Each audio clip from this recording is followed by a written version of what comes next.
right, and we're back. This is episode 153 of the Taproom podcast, and I'm your host, Mike. Man, it is bright out. I mean, not even bright out. It's fucking early. It's like 6:38 in the morning on a Sunday early. I gotta up a little early because I gotta go record around 8:30, but gotta make sure this episode's out, baby, because this is a good one. This is Central Waters Milwaukee. Such a fun time and such a great person to talk to with Nate Bahr. Man, it was just really cool. And he does he's a head brewer, but he's also does all the R&D, and it was just such a fun, obviously we talked about the Small Heron. I kept calling it the Heron. I thought that's how you pronounced it, but I was listening back. I was like, man, that beer was so good. And what a cool tap room. Obviously it's a converted church, and the windows, the architecture, it was a beautiful, beautiful building and phenomenal beer. Really cool merch too. And all their can artwork, everything. I can't say enough good things, man. But Nate, I just wanted to say thank you, man. I appreciate you. Obviously this was recorded, just a little over a month ago with him. And man, it was just, like I said, it was just a blast. And, being able to, I know I've said it multiple times, but that trip was just so much fun. And I just love talking to brewers, man, especially and then hearing about, the different styles and the different, what gets consumed more in, in different places, in the country and stuff like that. And obviously Wisconsin having a special place in my heart because of Green Bay, even though they let me down last night. Oh man, that was rough. Well, who really let me down is their kicker. Missed 2 field goals and an extra point. Lost by 4. It's life. To quote the man, Frankie S. Mr. Sinatra himself. That was a tough game to watch, man. And what was it? The game before that, though, the Panthers game and the Rams, that was a hell of a game too. I think the Rams got a real shot. I think they're going to be really good. And then today we got a couple playoff games. The Natty is set. So it's going to be Indiana and Miami. Was not expecting Miami to beat Ole Miss, man. Was not. But Indiana looks so dominant. And I love all the memes going around with Fernando Mendoza and all the Raider fans saying, "That's my quarterback." I love it. That's awesome. But yeah, I'm super excited about that. It's gonna be it's gonna be so sweet. But yeah, I'm a little heartbroken this morning. But that's life, and it's just a game. It'll be all right. I still got my Avalanche, so the Avalanche. Yeah. Well, it's gonna be a quick intro because I got to get ready. Got to head out to Costa Mesa, going to Salty Bear to record with Harrison. Really excited about that. That's going to be fun. Let's see here. What else we got? We got some new Taproom tales this week. That's going to be pretty funny. It's the Rainy Day episode part 2. So looking forward to that. That's going to be really good. I'm trying to think what else. Next week's episode is going to be the Taps and Tailgates reunion episode. So me, Nav, and Jizzy are getting back together for one episode. Really looking forward to it. But before we jump into the episode with Nate, I want to give a quick shout out to Podbean. They're the distribution platform that I use for the Taproom to, so get it all, to get it all on the interwebs and all that sort of stuff. But if you've ever thought about starting your own show, Podbean makes it super easy with hosting, analytics, and they give you all the tools to kind of grow your audience and stuff like that. And plus, listeners get 1 month free when you sign up using my affiliate link. It's podbean.com/taproompod. Again, that's podbean.com/taproompod. So you can check it out if you've ever thought about starting a show, or, it could be about anything. It doesn't have to be specifically about beer if you're listening to this. But if you want it to be about beer, do it. Just do something, you want to do. And if you use that link, you can check it out, and it does actually help support the show too. So get out there and find your beer, baby. All right, let's jump into the episode with Nate. I hope you guys enjoy it. Stay tuned for the outro. Cheers. All right, guys, we're back in the tap room, and I'm your host, Mike, and I have a very special guest on the show today. And I have Nate Bahr of Central Waters Milwaukee out here, obviously in Milwaukee. How's it going, man? Good. How are you doing? I'm doing great, man. Thanks for letting me come down and have a beer with you and hear your story. Absolutely. Yeah. What do you have? Are you drinking? I'm drinking the Dunkel. Okay. It's called CW Dunkel. All right. CW obviously stands for Central Waters. Central Waters, but I was Cheers. kind of trying to do like a play on like an old name like P.T. Barnum. Oh, okay. Something like that. Yeah. You know? That's awesome. I like that. So I'm having the Small Heron. Love the glass artwork, by the way. Mm-hmm. And it's jumping. It's a 3.8 or 3.9. 3.8 small beer, all Motueka hops. Holy shit. That might be not blowing smoke up your ass because I've never really said this on the show, but that might be one of the best beers I've ever had. Awesome. Yeah. I'd like to hear that. That's really fucking good. And that was an interesting one to make just because the mash bed would be too small to produce that amount of alcohol. Okay. And so I had to brew it essentially high gravity, then to dilute it down to volume. But I typically don't ever go over 20% because I don't want it to taste thin. Dang. And the head retention, clearly. Oh, yeah. It's so good. Yep. Motueka hops have slowly become one of my favorite hops in the world. Okay. Yeah, those New Zealand hops are just fantastic. Yep. And this one pushes a lot of lime zest, a little citrus. Okay. And so, man, tell me how you got started. Tell me about your journey in craft beer, man. Well, I guess, I'm kind of similar to most professional brewers. I started off as a home brewer. Yeah. My wife gave me a half a Weizen kit from Northern Brewer. Okay. In 2009. Yeah. I think. And the first time, we brewed, it didn't turn out very well. Okay. But there was something about the process that I got really interested in. Yeah. And I just kept on trying to make things better, Of course. And I moved out of the, buying the actual kits pretty quickly. I remember subscribing to like Brew Your Own magazine and reading about articles about recipes and stuff in there. Yeah. Then moved into all grain very quick. Okay. Got sick of bottling very quickly and moved into kegs. Yeah. And it just kind of snowballed into like an obsession a little bit. And then I actually used to kind of bother the guys at Lakefront for a job. Okay. Either Luther or Russ. Yeah. And so this would have been probably in 2012. Okay. And finally got a job running the last loads off the canning line, second shift back up to the warehouse. Yeah. It's a few miles north of the brewery there. And by the time I'd get back, all the doors would be locked except for the brewery side where the brewers are because they brew 24 hours a day. Okay. And I got to start to get to know those guys. And one of them told me that they were going to leave. Mm-hmm. And so I applied for that job and started as third shift cellarman. Okay. And then worked my way up to first shift brewer basically over the course of like 3.5 years. Wow. So that's kind of where I learned to cut my teeth. And I always hold those memories in high regard just because, Luther, the head brewer there, really knows what he's doing. And it was a great crew to work with. And I learned a lot. And a lot of those processes that I learned there, I still carry with me today. That's great. Yeah. And then, after that, I went up and started the Bavarian Beer House, which is in Glendale, just north of here. And basically the only reason I did that is they doubled my salary. Yeah. I was ready to take the leap as a head brewer at the time. And so this place was literally like, it was never a brewery before. It was a restaurant. They added a brewery into it. So the big focus there was obviously traditional style lagers. I think we made like one pale ale. Okay. Yeah. A lot of Hefeweizen, a lot of Helles, a lot of Dunkel. Yeah. And then I stayed there for about 3.5 years, I think 4 years.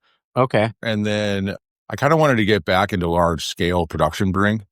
And I did a stint at Third Space down in the valley. They're probably the largest, outside of Lakefront, they're probably the largest brewery in the city. Oh, wow. But then, I enjoyed my time there a lot. I just didn't really like working the canning line, I guess, as much as I had to. But I definitely respect those guys.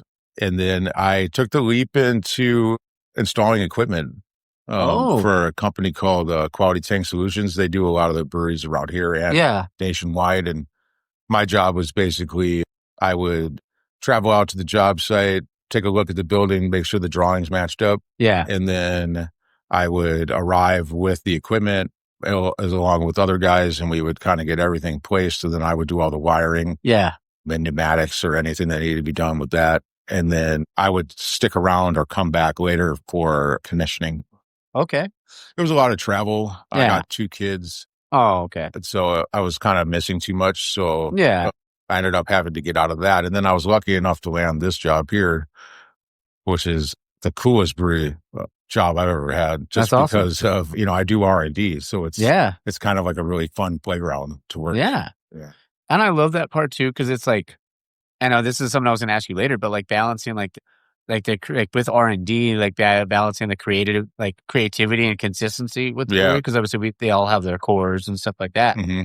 But what's that like for you, like, throughout this process of being in R&D? I guess, for me, like I'll read about like a new hop product or something like that, which right now the innovation is just through the roof. Oh, yeah. There's so many different levers you can pull. Yeah. And find out about something, or maybe I hear it on a podcast or something like that. Yeah. And I do a lot of research into it first off and try to formulate a plan. Yeah. And then I rely on my experience and understanding of the limitations of the equipment that I have to execute it. Yeah. And so it's, sometimes I'll brew it again. And, part of my job is coming up with new recipes to roll into the production facility up north. Yeah. There's about 4 a year that go up there. Okay. I just kind of lean on my experience most of all to just kind of like the consistency falls in line with that. Of course. Yeah. I follow the same procedures for everything I do. Yeah.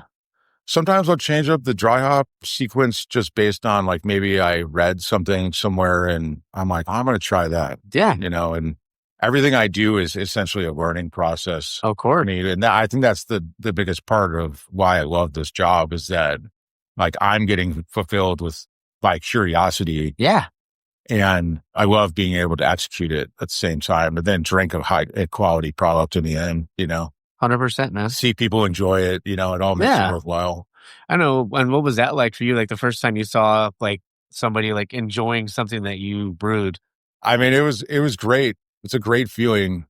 I usually try to stay off of things like Untapped or something like that. Of course, because that's the rabbit hole you don't want to go down. But it's a good feeling seeing people enjoy the beers and then hearing feedback directly from customers. Which is pretty fun.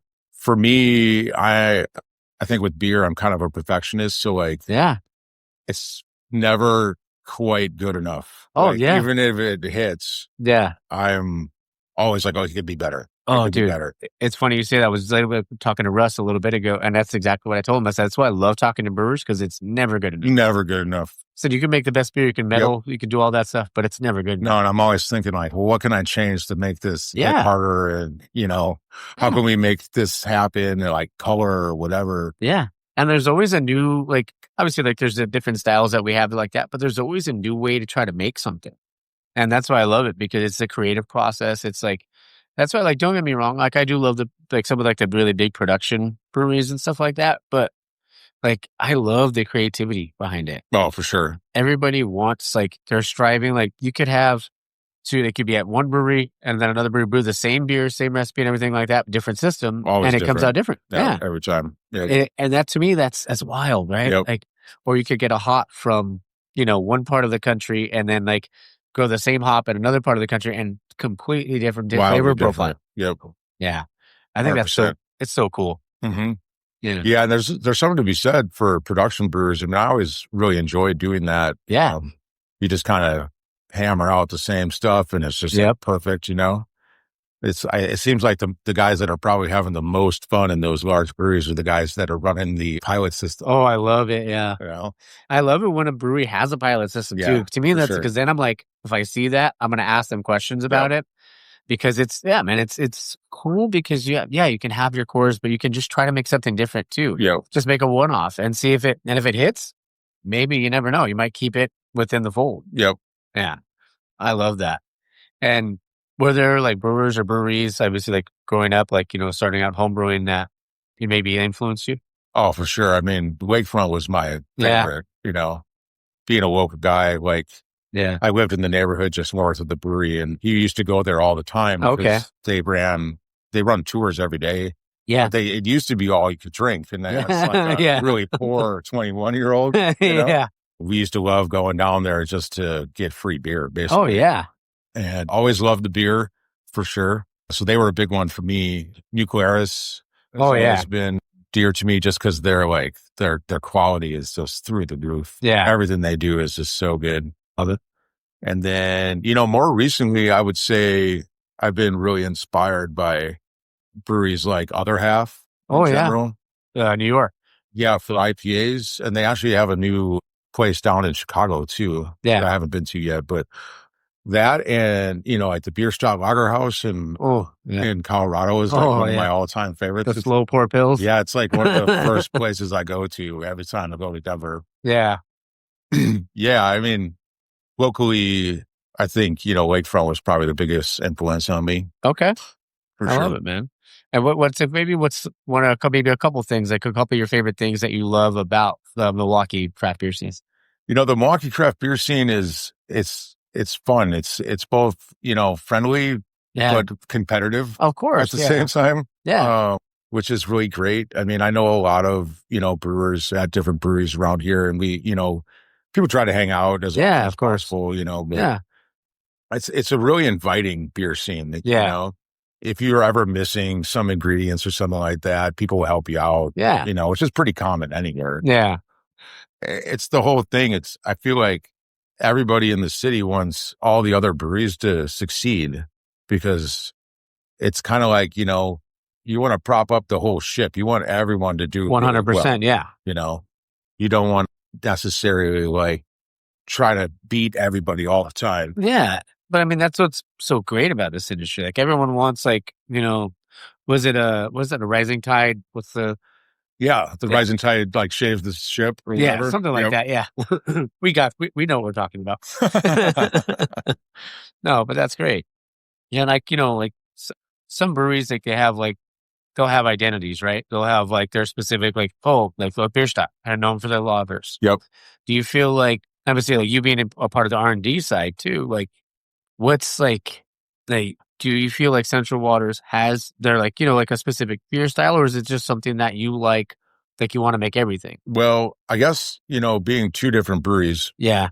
I'll speak for myself first, is that I like to make everything, but within reason. Yeah, of course. And so I've never really been a big fan of yeast-forward beers. Okay. Like wit beers. Yeah. And Hefeweizens and stuff like that. But so I usually don't do a lot of that. Okay. It just doesn't really seem like there's a ton of demand right now for wit beers anyways. So my biggest focus is on making like quality lagers. Oh, yeah. Like we're having here, but these days it seems to be more and more geared towards IPAs. Yeah. And really trying to push the envelope with these products that are available. So I'm like really into the terpenes and products like Incognito and flowable hop products have really changed the landscape for sure. Oh yeah, and like the Dynaboost and all those, like the Hyper Boost and all that. 100%. I mean, one of those 100-gram jars of Hyper Boost replaces like 22 pounds of yeah, it's crazy. I mean, they're not expensive, but it's just crazy how much like they like could just like, even the ones like you saw. So some people that I met through the podcast at a brewery, it's about an hour away from me, but they were at GABF and they got these little samples and they put like a little drop, like one drop in their like lager, like their light lager. And you would have thought it was like some kind of IPA. Like a West Coast IPA. Yeah.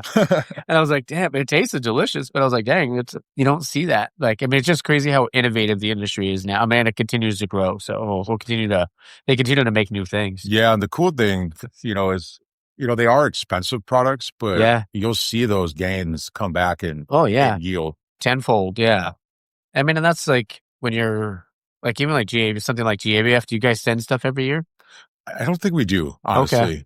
We won Best IPA in Wisconsin. Oh, shit. That's awesome. IPA festival that Third Space hosts. Congrats. For our hazy called the Topwise.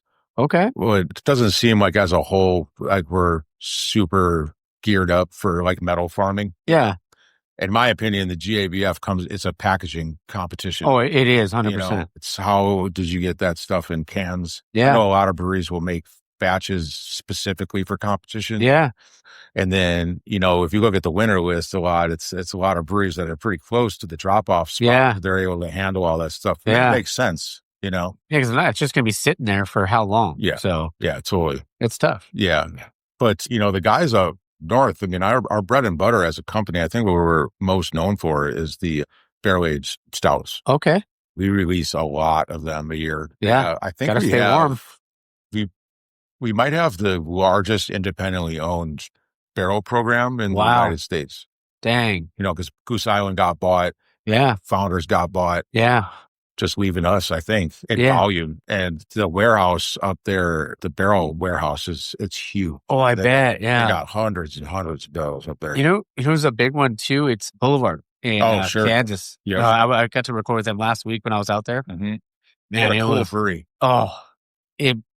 The facility was just like, it's amazing. It was like a well-oiled machine. Yep. And their brew house, like one of the cleanest, prettiest brew houses I've ever been in. Yep. I was like, just spread my ashes here. Yeah, totally. It's just perfect. And the spill drain. Oh, I love it. So I'm having the Small Heron right now. And seriously, like I still can't believe the head retention on it. I know, like, it's still is kind of crazy. That's wild. For being so light. Yeah.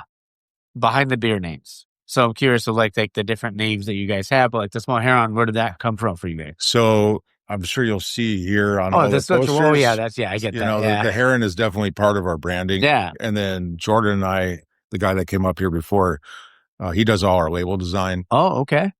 I'll kind of come up with some names with the help of, my wife's teacher friends to chime in on beer names. Okay. Sometimes, so shout out to them. But, I'll come up with an idea and then I'll use maybe like an AI tool to kind of generate an image of what I'm thinking. Yeah. And then I hand it over to him and then he just kind of runs with it. Oh, I love it. Yeah. And so the whole thing with the Heron, there's a beer that Central Waters that was doing for a long time, an old pale ale called Happy Heron. Okay. We obviously love the Heron here. Yeah. And so we try to like to send them on adventures, So this one, the can was just white and black. I don't think we have it anymore. Oh, damn. But he's just looking at, it's like Heron just looking at a small can of beer. Oh, okay. I love that. It's super simple. Yeah. Because the beer itself is super simple. Yeah. But that was a really fun one. And then it seems like the hazies, it's like wild. Oh, I bet. Yeah. A lot of them are space themed. We have one called like Far Out Messenger. Was one of them like Nebula or something like that? Lupula Nebula. Oh, okay. Yeah. And so a lot of these, we use the foil backings. Yeah. They're shiny. Okay. It's just kind of like, it really grabs your eye. Yeah. It seems like the hazy cans when you go to a liquor store are usually like really bright and, stand out. But yeah, I mean, naming the beers when I first got here, I thought was really hard. Yeah. And so I created myself like a Google Doc and I just like add stuff when I think of it, Yeah, sometimes it just pops in your head. You're like, oh, I'll save that for later. Exactly. Somebody will say something. And I'm like, oh, that'd be a really good name for a beer. Yeah. And I'll add it like on my phone, in real time. Yeah. That's cool, man. Yeah.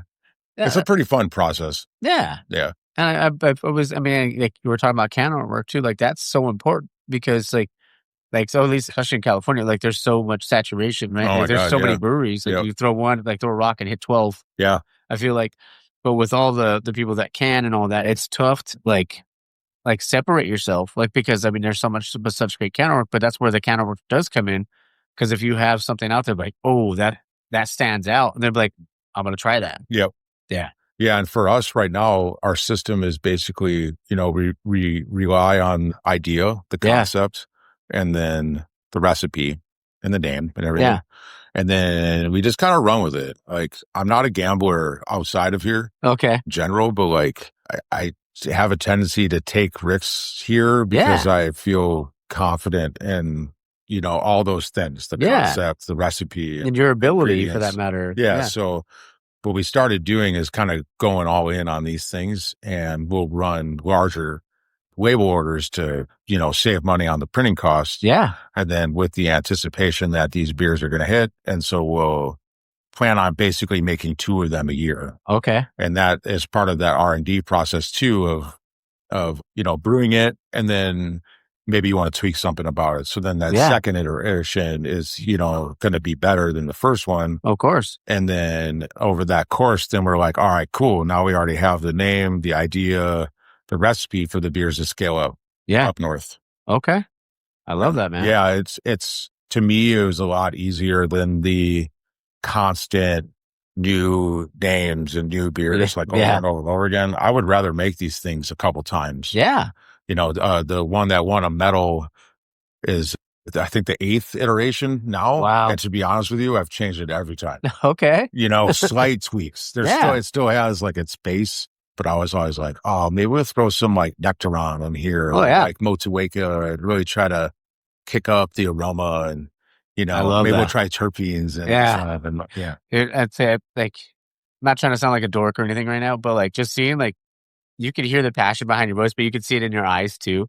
And it's like, but that's like, I love that bit, because like people, like brewers are like, they're never resting on their laurels, man. It's always like, what's next? Yeah, for real. This is the only job I've ever wanted to do. Yeah. I've had jobs before, but I didn't want to do any of those jobs, And I'm sure when you finally start doing it, you're just like, it probably maybe just felt like one of the more natural things you've ever done. Yep.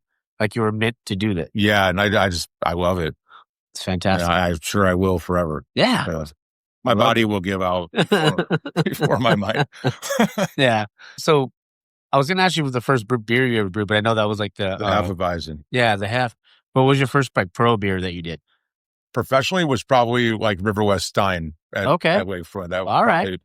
I feel like every Monday we would start off with the lagers. Okay. Oh, no, I'm sorry. Mondays started off with the Nugris, which is the gluten-free beer, because everything was clean the previous week. Yeah. So we start off with that and then roll into the lagers. Okay.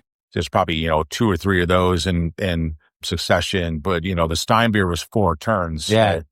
You're by the time you'd leave and come back the next day, that guy was finishing that last one. 50 barrel brew house.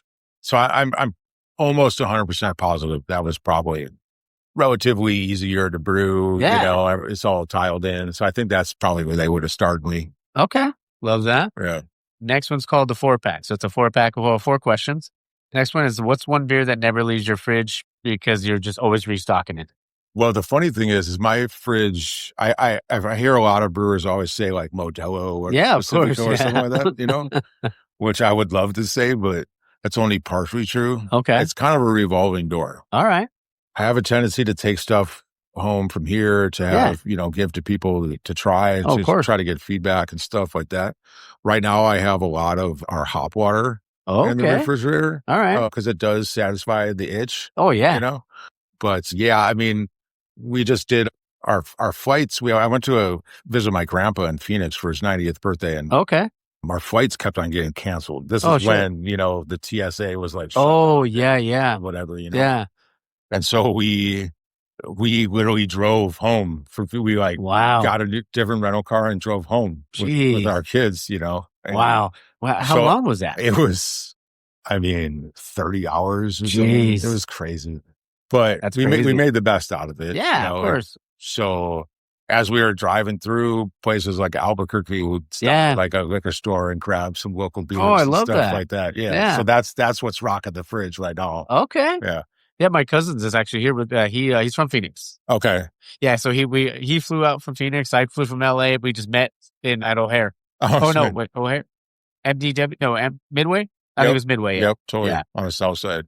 Yeah, but it was, man, I love just I can't wait to try all the beers out here. So it's just, I think it's all great. There's a lot of good ones. Yeah. Next question. If you weren't in beer, what would you be doing? I think that I would be like a forest ranger. Okay. I always thought that would be such a cool job. That would be a badass job for sure. Or like an electrician. Okay. Just because I love doing that tedious wiring work. And you can make really good money. Oh, yeah. Yeah. Probably better than a brewer. Huh? Oh, yeah. For sure. And I think sometimes people don't understand, when you tell them, sometimes what a brewer makes, they're like, you're lying. Yeah, for real. Yeah. Well, it's a passion-driven industry. So unfortunately, they don't have to pay money. And what we always say, too, is glorified janitors. Yeah, 90% of the time are cleaning. That's all I'm doing. Yeah. And the forest ranger thing was just I love the mountains and all that. That's cool. And I would love to just be your office is outside. Yeah. Just roaming around a pickup truck or something. Yeah. Maybe if there's a lake right by it, nearby, you just go chill by the lake on your lunch. Yeah. What's better than pretty that? Cool. Yeah. For sure. That's awesome. Mine was always Blockbuster. Yeah. Like as a kid, I wanted to work at Blockbuster so bad. Man, I loved Blockbuster. Yeah. Like that's like, cause I mean, I was like, I remember telling my mom when I was a kid, I'm like, Mom, like they get to just sit there and watch movies and like, ring people up and like on a slow day, probably pop some candy, you know, or some popcorn. Yep. It's like, they get all the first pick on the new releases, back when that would happen. But man, that was like the coolest. I thought that was like the best job in the world.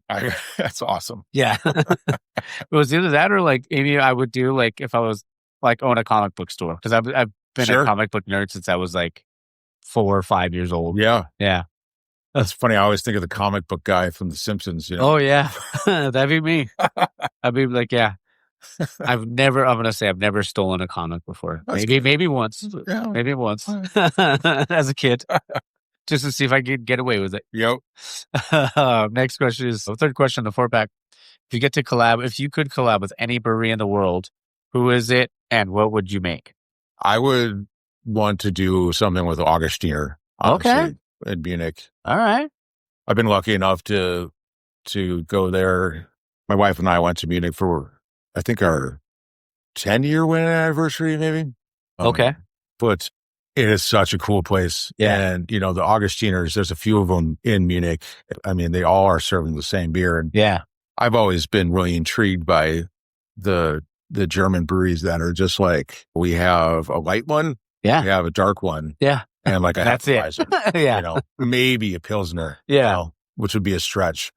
And then they gave it to you with the little doily on the bottom and all that, But their beer, the Edelstoff, is literally like out of the Stitchfass, like the grand kegs they put out, is like one of the greatest things I've ever had. Oh, I bet. It's incredible.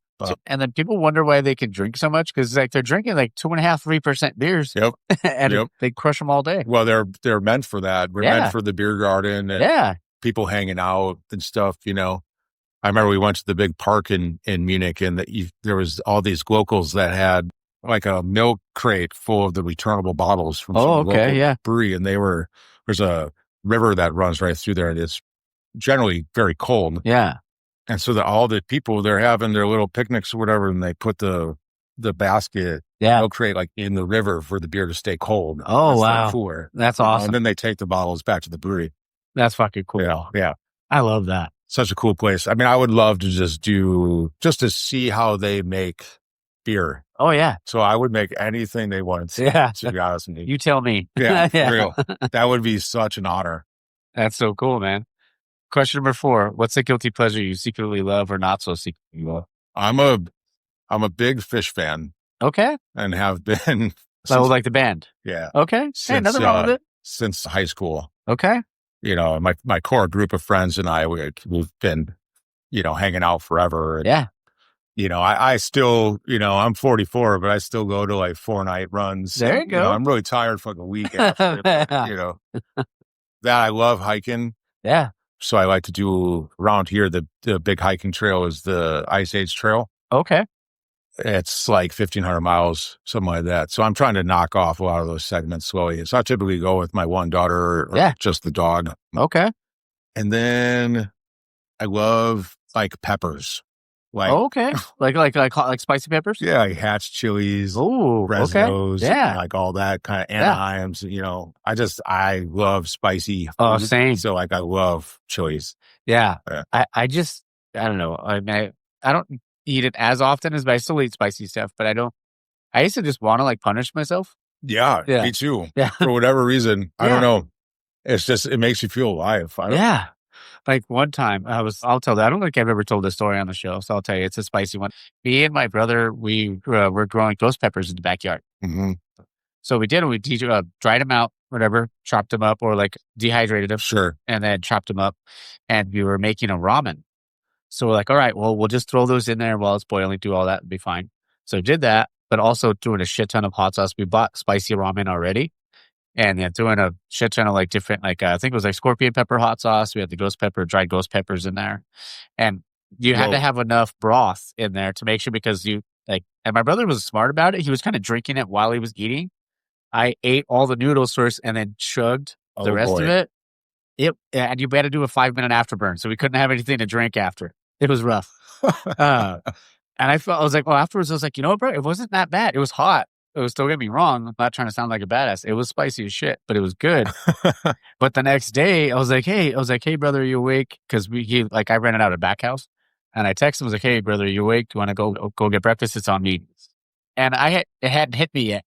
We get to Denny's, and we're sitting there ordering food or whatever, and then food hasn't come yet. I was like, I grabbed my stomach. I was like, oh no.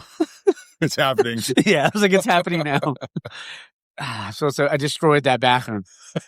And I came back out, and our food just got there. I was like, we got to go. Yeah. We should leave. Yeah, I was like, I don't want to be seen. we got to get back to the house. And then we ended up going to a local bar and drinking some beers instead of going home. But yeah, sure. Yeah, like 11 in the morning. No big deal. No big deal. But yeah, I don't know why I brought that. Oh, because we were talking about spice. Yeah. Yep. But I love habaneros. It's probably do you have like a favorite pepper? I hatch chilies are probably okay. Oh, hatch chilies are great. My all-time favorite, and Fresnos. Oh yeah, I just love Fresnos. Yeah. Like, are they easily accessible out here? Because I know we have the California, they have the New Mexico green chilies and stuff like that. Yeah, the hatch ones. There's a local grocery store that average size is you can buy them in bulk. Oh, there you go. When they're fresh. Yeah. And do they roast them? Which I always miss. No, they come just straight up. Oh, okay. But I recently found some Fresnos randomly at a local grocery store, and I was just there grabbing some other stuff. Yeah. While my kid was in basketball practice or something, and I was like, oh snap! I might grab some of these. Yeah, dude, that's awesome. Yeah, I'm just addicted to it. Oh yeah, but it's cool when you can roast them and you can make a salsa with it. You can do anything. Yep. Yeah, so good. Yep. Which is funny is I don't generally like spicy drinks. Oh yeah, so I've never been a fan of pepper beers. Oh, same, yeah. Or spicy Bloody Marys. I'm more of a mild Bloody Mary guy. Okay, but something about the heat just hits you differently, and I really like it. Oh yeah, that's I had because I don't like guava. People in California love guava. They put that shit in every beer imaginable. I feel like, but it's just not for me. It tastes smells like feet. It tastes like vomit to me. Sorry. I've always said this is an anti-guava podcast. To each his own. People love it, but it's just not really for me. Sure. But I had one recently. It was at Cerveceria del Pueblo in Pasadena out there, and I was it was a sour, and I don't drink a lot of sours, but I was like, oh, I'm going to try that, and I was I always say find your beer. There's a beer out there for everyone, and there's a style out there that everyone would probably like. Yep. If you find the right one. I was well, I finally found a guava beer that I like. Wow. Out of, I don't know how many I've tried. I finally found one. But they nailed it. Yeah. Yeah, they did. They called it a spicy one, but it wasn't really spicy. It just had a phenomenal flavor. Spicy and guava. Yeah. Interesting. And it was something else in there too. I want to say they cooked it. Oh, not cooked it. They brewed it with serrano peppers, I think, and a couple other different things. But I was damn, you guys nailed that. Interesting. Yeah. Wow. That's why I said we love the creativity, man. So what's great about this industry. Oh, everyone's doing something different too. Everyone has their own identity. Yeah. That's what makes it so exciting. Oh yeah, for sure. And for you guys do the breweries coming together, do you guys do a lot of collabs out here? Or yeah, I like to. I've done a few with some local breweries. Okay. I've been here for 2 years. Yeah. I've done a few over the years. We have one in fermenter downstairs right now with Component Brewing Company. Okay. They're kind of down near this neighborhood of Bayview, south of here. So the last year's Wisconsin IPA Fest, they won gold. Oh, okay. And we got bronze. Wow. Okay. And then this year's IPA Fest, we won gold. Okay. And they won silver. Oh, nice. These guys, their IPAs are through the roof. Yeah. So we got together and started talking about this interesting way to kind of take these two beers. So mine's a hazy. Yeah. 6.8%. Okay. They run these series of beers called it's an overflow. So wow. There's Simcoe overflow, Cascade overflow, but this one was New Zealand Cascades. Oh, okay. And so we wanted to marry these two styles together somehow. Okay. In this weird way. But then double it. So it's a double IPA. Oh. I ended up getting this super cool yeast from Berkeley Yeast Labs. They're doing so much cool stuff. Yeah. I ended up using the Tropics New England Okay. Without the thiolized boost stuff or whatever. Like, I didn't want to use any of that, but we then, so the idea of it is going to be like kind of like a West Coast IPA. Yeah. But, brewed with the New England yeast, that's, it only attenuates to like 82%. Yeah.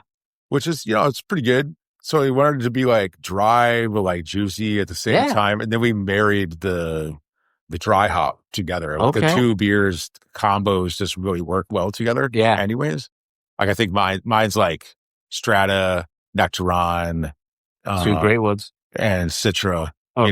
Yeah. Strata's like one of my all-time favorites. Oh yeah. And then theirs obviously was the NZ Cascades. Yeah, they were able to source more of that. Okay. I don't know if it was the same lot or not, but they smelled really good when I opened. I dry hopped it yesterday. Okay. And so that's going to be pretty exciting, I think. Yeah. They're super cool guys. And this concept, to me, it wasn't like an easy one to pull off. Yeah. Like, it wasn't like, oh, cool, let's make just a hazy or something like that together. But it was like, we're trying to it's almost like a mind fuck kind of. Oh, yeah. That's the way I feel about like black IPAs. It's like, oh yeah, you think it's going to be roasty and all this, and it's not. But then it's not. Yeah, it's hoppy. That kind of mindset. So you're trying to it's like a play on both of the beers together, which I think is going to be really cool. I love that. Yeah. Speaking of black IPAs, a buddy of mine, we did a collab beer for 1 year anniversary, and we called it Hopsylvania. Like if you're like a Nintendo video game guy, but Castlevania. Oh yeah, sure. So we did Hopsylvania. It was a black IPA, but you just don't see them on menus. No, oddly enough, I did one last year around this time. Yeah. Called Opacity, which was just a standard single IPA. Yeah. And then for our Black Friday here is like the busiest day of the year. We do a decent amount of the lacing, by the way. It's crazy. That's insane. It's a really good looking empty glass beer. Oh yeah, it is. So we do. It's a triple this time. It's a triple black IPA. Wow. For Black Friday, we had basically sold out in a single day. Damn. So that one's like 9%. I was say both of those. What was the ABV on that? But it does not drink like 9%. And those are the scary ones. Yeah. Those are the ones you were like. It doesn't like. You heard of the brewery Dust Bowl? Yeah. Yeah. Yeah. So Dust Bowl out like up north, they have one that they do like the mega IPA, and it's like 14% or some shit. That's a lot. But it's the weirdest thing because it's not boozy. Well, they did it right then. Yeah. Because I remember the first I was like, don't ever give me that again because it was too good. Yeah, it was for real. Yeah, because we crushed like 3 or 4 or 5 of those and just. Yeah, that's a slippery slope for sure. Yeah. You're just passed out. It's like, I can't drive. Somebody could pick me up. Oh, man. Okay, we have pause. We'll grab another beer. Mm-hmm. All right, and we're back. So normally I usually get a different style, but that's double dip it. Yeah, I'm going back for it again, and I'll have another one after. I just found the last 3 cans in-house that I'll hook you guys up with. Oh, thank you so much. I'm gonna be drinking that tomorrow at the game. Yeah, awesome. We're going to the Packer game tomorrow. Oh, it's gonna be a lot of fun. Oh yeah, I've never been. It's gonna be cold. Oh yeah, but it'll be fun for sure. I've got all my layers with my long johns and all that stuff. The one thing I'll recommend is rent the bleacher seat. Okay. When you get in there. Okay. Because if you're in the lower bowl, it's just bleachers. Yeah. And without that bleacher seat, you technically don't have like a seat. Oh, gotcha. That defines like where you are. Yeah. So I've always done that. And I'll have to do that. And it's a lot better sitting in one of those things than on the bleachers for 3 hours. Yeah, for sure. Man. So I wanted to ask you, like, because I know, like, local culture, obviously, because I know Central Waters is, you said it's up north, right? It's Amherst is like 2 hours away from here. Yeah. Okay. And so like I was curious about like the obviously local culture too, like with like when it comes to Milwaukee and incorporating that vibe into the brewery. So, one example would be I came up with a beer called Milwaukee Throwback Lager. Okay. And that was kind of an homage to where we are right now. Yeah. The old Past Brewery district. Okay. And trying to, like, in my mind, I'm like, I wanted to create a beer which would have resembled like On Decker or like something like that, Love it. Of course, they don't have that recipe, unfortunately, but they didn't leave that behind when they, sold the building. Yeah. But I really just kind of wanted to just do like, a throwback lager to kind of, pay homage to Pabst, but also like Schlitz and Blatz is right down the street. Of course. And, trying to do some of that, I thought was just an interesting challenge. Yeah. And it is definitely one of our biggest selling beers. Okay. And then that beer, actually, we do like private label for stuff for other companies. So there's a bar called Boone and Crockett. Okay. Very popular spot like south of here. And it's branded as duckweed lager there. Okay. And it's something like $50 a keg. Wow. Is donated to the Milwaukee River Keepers, which is, they're advocates for cleaning up the rivers. There's, the three main rivers here in town. They all come in this area that's known as the Confluence. But that's where they're based. And they're trying to clean up these areas to make these waterways much nicer than they are. Yeah. Currently, they've done a fantastic, for sure. That's great. Super into that. And then, I guess I'll call it my obsession with completing the Ice Age Trail. I had reached out to, their corporate office about collabing with them. Yeah. And we did a beer called Yellow Blaze that is, when you're out on the trail, they'll take like stencils and put them on trees and then they'll paint it with this yellow paint so that you know that you're still on like your trailhead. Yeah. Okay. And like along the trail, because some of them share like other trails and then this one will branch off. Yeah. The Yellow Blaze will always show you where you're going. Okay. And so we do something like there's a donation piece with that. I think it's like a couple bucks a 4-pack or something like that gets donated to them. They're a nonprofit. But they use that money to maintain the trails and all that stuff. That's really cool. And when that beer is released, I mean, people come in here and buy, 5-6 cases at a time. Oh, damn. It's crazy. Yeah. That beer is actually getting scaled up into full-time production. Oh, shit. Okay. Up north sometime soon, which would be really cool. Yeah. What I love about that, too, because that just shows, like, everybody wanting, like, just like, like the community wanting to support, like, whether it's something, well, obviously the local brewery, but then also a local kind of, not like, what do you want to call, what's the right word? Not like foundation, but something like that. Yeah. They all want to like a local cause. Yeah. Sure. And the interesting thing about, the trail too, is the closest section to here is like a half hour away. Yeah. And I see people with Ice Age Trail, like license plates all the time. Yeah. So there is a lot of people that live in, Milwaukee or Milwaukee County that are super into that. We send out the social media blast and people show up. That's awesome. Basically. Yeah. Love it, man. That's great. Very proud of that beer and the cause it goes to. Oh yeah. Sure.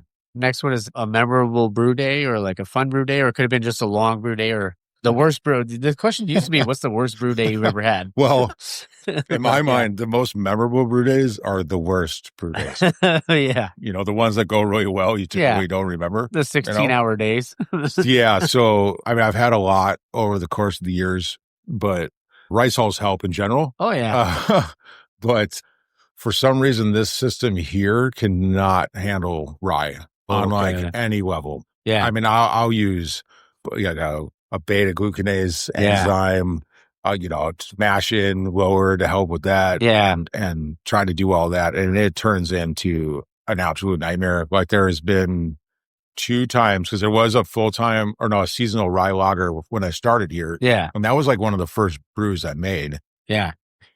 I had to leave it overnight to drain. Oh, shit. Does it just turn out like no concrete? Joke. It just kept on breaking and I could not reset the mash bed. There's no grant here. It's all differential pressure ran. Yeah. So that's a little hairy with, high protein adjuncts.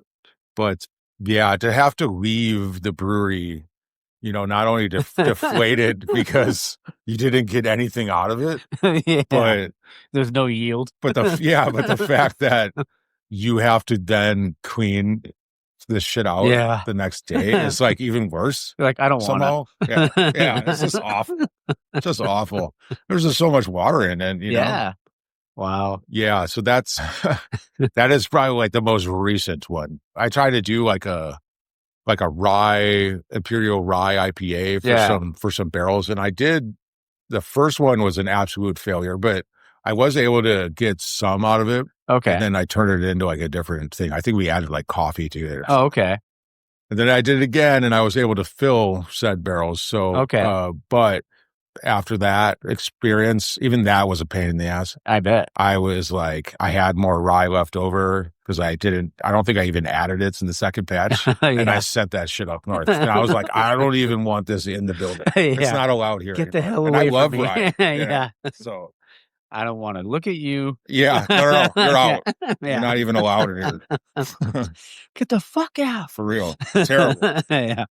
Such a bummer, but it can handle, I typically don't go in excess of like 30%. Yeah. On the heavy adjuncts just because I'm scared of that of course. happening again. I mean, I would love to go higher. I know a lot of the renowned hazy brewers in the US will push those limits up into like 50%. Wow. Just to gain that pillowy aspect in the hazy, it really helps. But it can handle the 30%, the oats and the wheat. I usually I'm more on team wheat than oats these days, just because I find oats to generally be kind of sweet. And I don't really like sweet IPAs. Yeah. So like even hazies. Yeah. I never liked the milkshake or any of that stuff. And they can be really heavy. It could be really heavy when it comes to, And so for me, I kind of rely on alcohol to push body. Yeah. Dry hops to push body, water chemistry, obviously. But I want them to finish dry, and I want a little bitterness in there because it's still an IPA. Yeah, of course. At the end of the day. Yeah. So I'm not the type of guy that's boiling and with no hops in there. Yeah. I don't want to boil over anyways, so I put some hops in there to fight that back, There you go. Most of it goes in the tail end anyways. Yeah. Next one is what's your hangover cure? Excedrin. And migraine? Yeah. And maybe like a ginger ale and some Alka-Seltzer or something like that, I haven't had a really bad hangover in a while, which I'm happy about. Knock on wood. Yeah. But there's been some epic ones. Yeah. Oh, yeah. How about like food wise? Do you have like a food that you'll eat, like your go-to? Oh man. Usually I can't really eat anything. Okay. Honestly. I just kind of moan and groan my way through it. Yeah. Yeah. Just in the fetal position. Why do I keep doing this? Yeah. Why? I just really like beer. I don't know. Yeah. It's good stuff, right? Yeah. When I was, now it's vitamins for me. Like I'll take vitamins, take a shower, have like some coffee. A shower is key. Oh yeah. Yeah. But then because there's days when I'm hungover, I'm like, oh fuck, I got to record today. And honestly, the only true hangover cure is to start drinking again. Yeah. Unfortunately. That's kind of what I mean. Like that, today it was McDonald's helped me a lot. Yep. Eat some heavily processed food. Oh, yeah. Some grease. Yeah, that, some coffee. And then I had a little, half a Gatorade. It's like, we're in business. And then I had, what did I have over there? Well, I had the regular IPA. And then what else did I have? Shit. Oh, just the the brown ale. Yeah, the IPA. It's got the big I on it. Yeah. Right. Yeah. That and the brown ale. All great. Yep. But yeah. Man, that's almost 40 years for that place. I know. Yeah, when I first started there, we were going on 25. Yeah. Well, in the craft beer industry, it's unheard of. And that place started in 1987. Yeah. And I even told him, I was like, dude, that was the year I was born. He was just like, oh, shit. He knows he's old. Yeah. But his passion and love for it still, even after all these years, that's why I love this industry so much, man. It's the best industry. Yep, for sure. He still does tours, I think, every once in a while. Yeah. He would say that everyone would used to go to his brother's tour, but no one ever wanted to go on his tour. Yeah, Jim's a great guy too. Yeah. For sure. That's great, man. Next was when you're brewing, or even when you're doing all the R&D stuff too, it's like, what are you listening to? You listen to a podcast guy, or are you yeah, it kind of depends. If I'm trying to read and stuff like that, I can't really do the podcast. Oh, that's understandable. Or the audiobooks because I can't really pay attention to that. Yeah. I have a tendency to listen to audiobooks when I'm kegging for some reason. It just helps pass the time. It's really loud, so I just put my earbuds in. Yeah, of course. But I picked up some B&W speakers. They're usually $1,000 at a rummage sale for $15. Oh, there you go. So I hooked up my B channel with my receiver downstairs. Yeah. So it pumps down there. Oh, there you go. But I don't know. I've been into I listen to different radio stations. So Craignagbin radio, in the background is pretty good. Or I listen to a lot of mid 90s hip hop. Okay. The nothing wrong with that. East Coast hip hop. You know? Good stuff. Wu-Tang, Nas. Yeah. All bangers. Yeah. Yep. Brand Nubians, Far Side, all that stuff. The Canning line seems to 90s hip hop more than anything. So that we always you got a rubber nice. Yeah, but either that or we got to sacrifice an animal or something. Yeah. But even being a big Fish fan, I'll listen to some shows every once in a while. Yeah. Generally very loud before people get here. Yeah. There you go. It's funny because like I've talked to a lot of brewers at this point, but like some of my favorite stories are like they'd be like when they're working the canning line, they're like, "You got to be nice to her, man. You have to. Don't ever say the day's going good around. Yeah, you know, and then it's over. Yeah, for real. Wait until the end. Yeah, for sure. Oh, it's probably my least favorite thing about brewing. Yeah, is canning. Yeah, it's never easy. Oh, yeah. That's what they always say. Next question is, if you could have a pint with any historical figure or celebrity or sports figure, anybody in the world you could have a beer with, or that's living or gone. Well, I thought about this a little bit, and I have two. Okay. And so I would say Leif Erikson, the famous Viking that discovered North America 500 years before Columbus. Yeah. Just the ambition and like the balls it took these guys to just 100%. Be like, I don't know what's over there. Yeah. I'm going to go for it. Yeah. I would just love to just like pick that dude's brain, you know? What a badass. Oh, I love it. And then Captain Pabst, man. Oh, yeah. Like, guy's a legend. You know, he probably wasn't super nice, but the way his office is positioned in that building, he had it's like one of those like rotunda kind of, you know, steeple things, right? Yeah. And he had it set up so that he could see Schlitz up on the hill. Wow. And he could see Blatz. Wow. You know, and like contemplate how to like destroy them. Yeah. You know?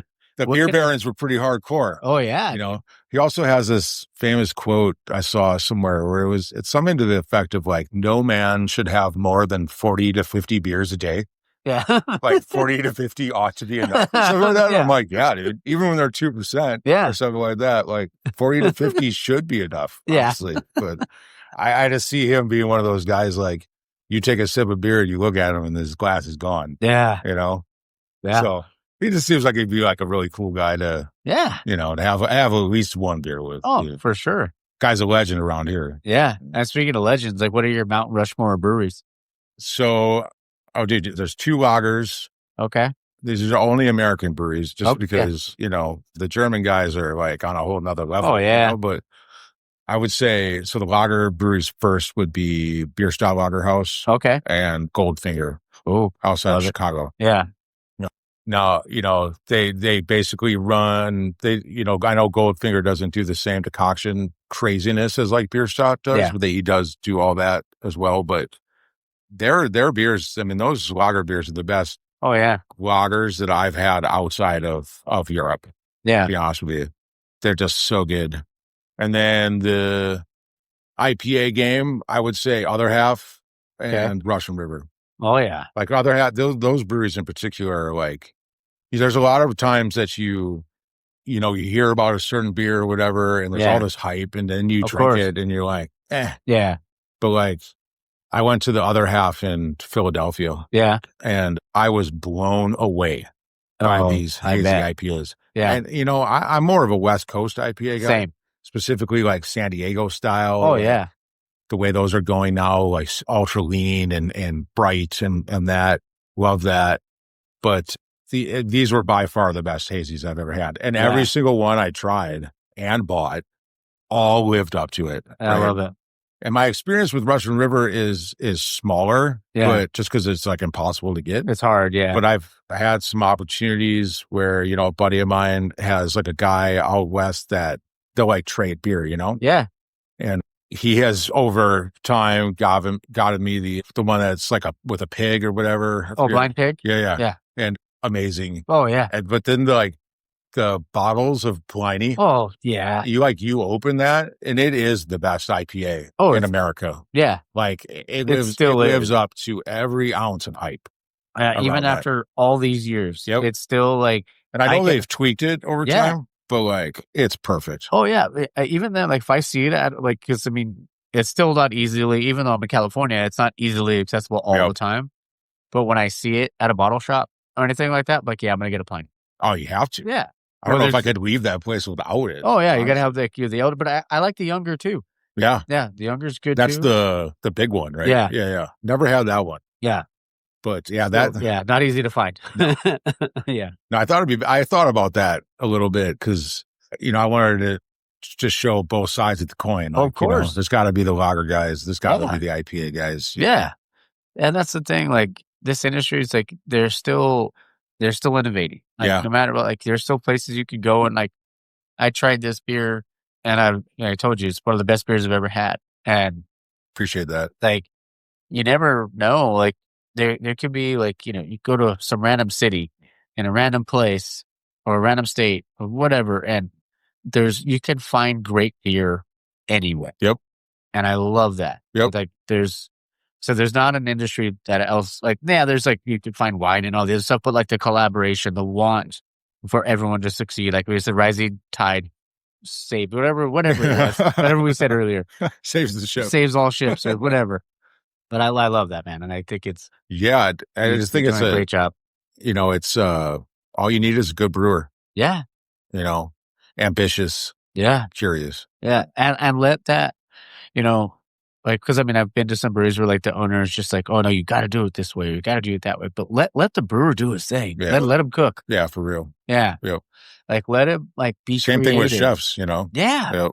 Yeah. Let him be creative. Let him try different things. Let him see if like throw shit at the wall and see what sticks. Yep. And that's all you really can do. And like, especially in the industry the way it is, like, I mean, it's in a bit of a lull, right? Yeah. But it's still like when I get to talk to people or talk to someone like you and hear like the passion behind what you do, it makes me want to just do everything I can for the industry. Sure. That's great.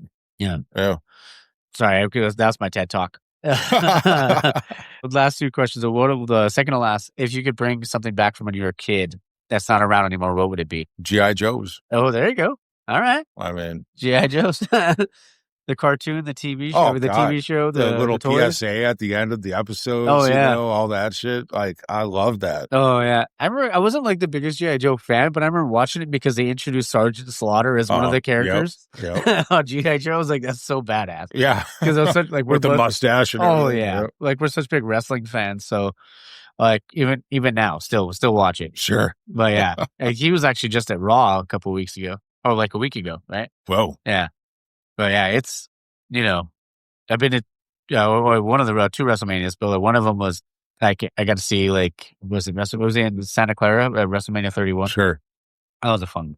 Yeah. So the G.I. Joe thing has always been like one of my favorite things. And that's cool. I had a puzzle from when I was a kid. Yeah. And, probably mid 80s or something like that. And my daughter and I put it together. She loves doing puzzles. Yeah. And my wife, I think for my anniversary, was able, the thing with this puzzle is it's one of four. Yeah. And she was able to get the other threes. Unfortunately, they're all missing one piece, but my daughter and I, we ended up putting the whole battle scene together. That's cool. It was super fun for sure. That's awesome. Yeah. And you get to do that with your kid. Yeah, totally. That's awesome. I mean, she could care less about it. She loves doing puzzles. Yeah, but she gets to do that with you. And like, that's like a, what do they say in that movie, Inside Out? It's a core memory. Yeah, totally. Yeah. That's awesome. Yeah. I love it. All right, last one. If you had to describe yourself in one word, what would it be? Curious. Okay. I think that's why I love this particular brewing job so much, is that it has really, R&D. Yeah, it's really fueled my fire. I love it.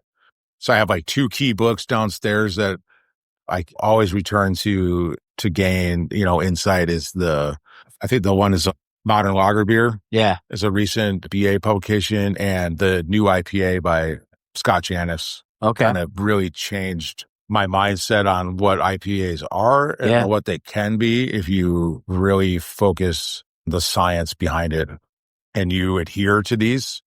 You have like a hypothesis and then you test it out, but then you adhere to the process. Yep. And then this guy, I mean, the way he wrote it out, it's both for home brewers and professional brewers, but literally changed my whole idea of what IPAs could be. When I started here, I didn't even know how to make a hazy IPA. Yeah. Because I never had to. Yeah. I think I made like one at Third Space. They were starting to roll out their like full-time hazy. But when I came here, I mean, I literally had no idea. I had never brewed one on my own. Wow. I had never designed one. Yeah. And so that curiosity on how to, I'm always the type of guy, like, if I'm going to spend time doing this, I'm going to do it the best I can. Oh, yeah. Because otherwise I feel like I'm wasting my time. Yeah. And so I did a ton of research and listened to tons of podcasts on like how to do this stuff and slowly figured it out.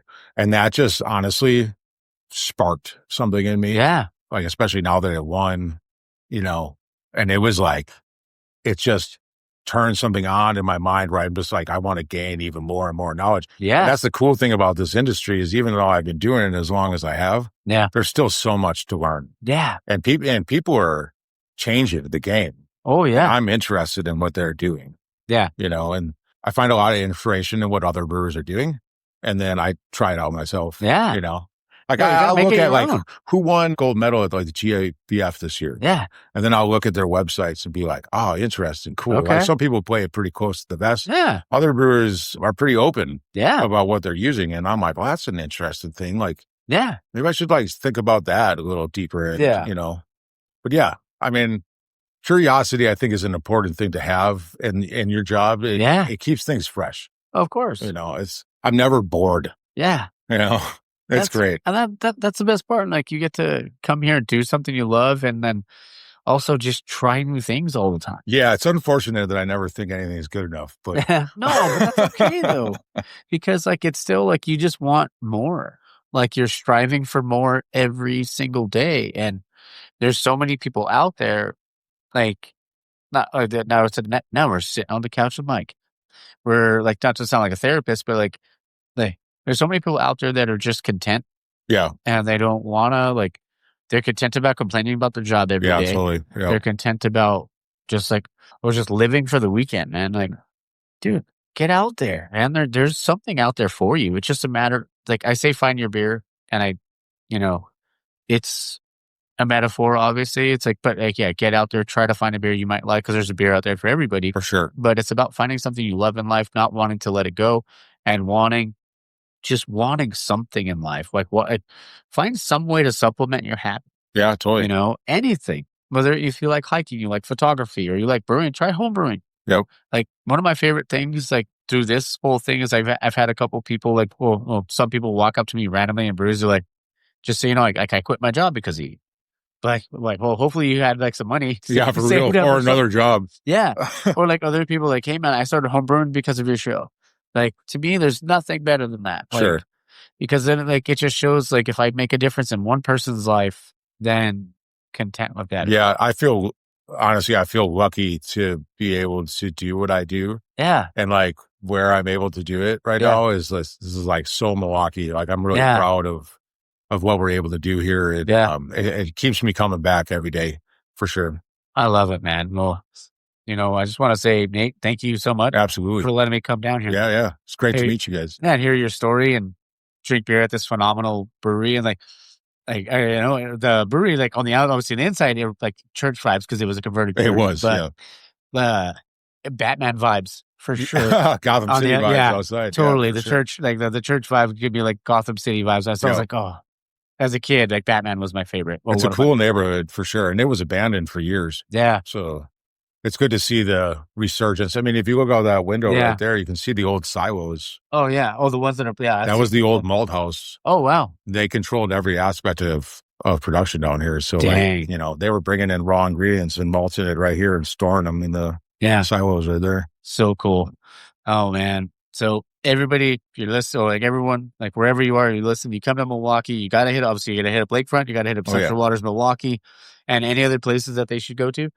I mean, I would say you want to pop in Third Space. It's not too far from here. Component. Okay. For sure. I'll give a shout out to my guy, Matt at Gathering Place. Okay. It's a great name. Yeah, totally. And Amorphic Brewing Company is those guys, and they make like killer Czech lagers and like really good hazy IPAs. Dang, okay. Yeah. All right. Yeah, for sure. I love it. Well, thank you so much again, man. I appreciate it. Yeah, totally. It's great to meet you. Cheers, brother. Cheers.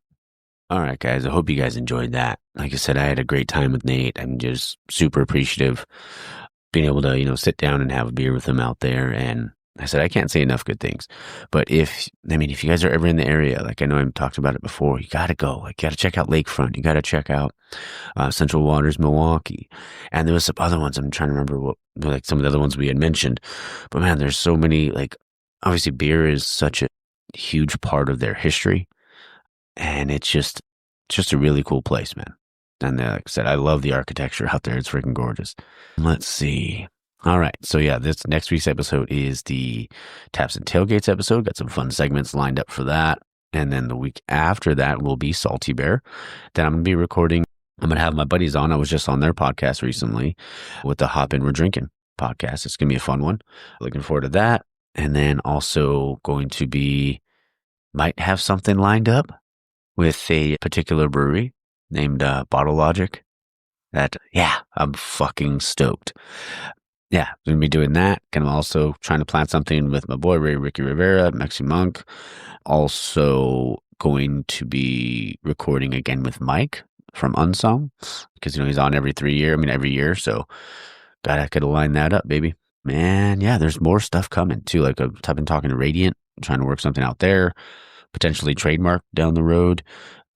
Also going to be in Phoenix for Super Bowl weekend. So I'm actually got something lined up out there. So I'm going to try to record while I'm out there. But yeah, all right. That's all I got. Got to get ready. Got to put some coffee in me, get that nectar of the gods in me, because I'm probably going to have a beer around 8:45. So yeah. All right, guys. Well, I hope you guys have a great day, a great week.